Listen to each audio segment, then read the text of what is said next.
குச்சிக்கிழங்கு, அப்புறம் மரவள்ளி கிழங்கும்பாங்க.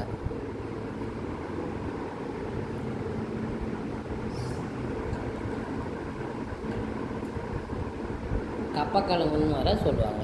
இதுக்கு 3 வகையான பேர் இருக்குது. இதை சாப்பிட்டோம்னா உடம்புக்கு ரொம்ப நல்லது. வாரத்துக்கு 1 முறை அல்லது மாதத்துக்கு 2 முறை எடுத்து சாப்பிட்டிங்கன்னா கொஞ்சம் உடம்புக்கு கொஞ்சம் ஹெல்த்தியாக இருக்கும். பாசிட்டிவ் எனர்ஜி அதிகமாகும். அதனால் விரும்பி சாப்பிடுங்க. அதிகமாகவும் சாப்பிடக்கூடாது, ஒரு மீடியமாக ஒரு சைடிஷ் மாதிரி தான் எடுத்து சாப்பிடணும். அதிகமான சாப்பிட்டிங்கன்னா செரிமான கோளாறு வந்துடும். ஸோ தைரியமாக சாப்பிடலாம், நல்லது.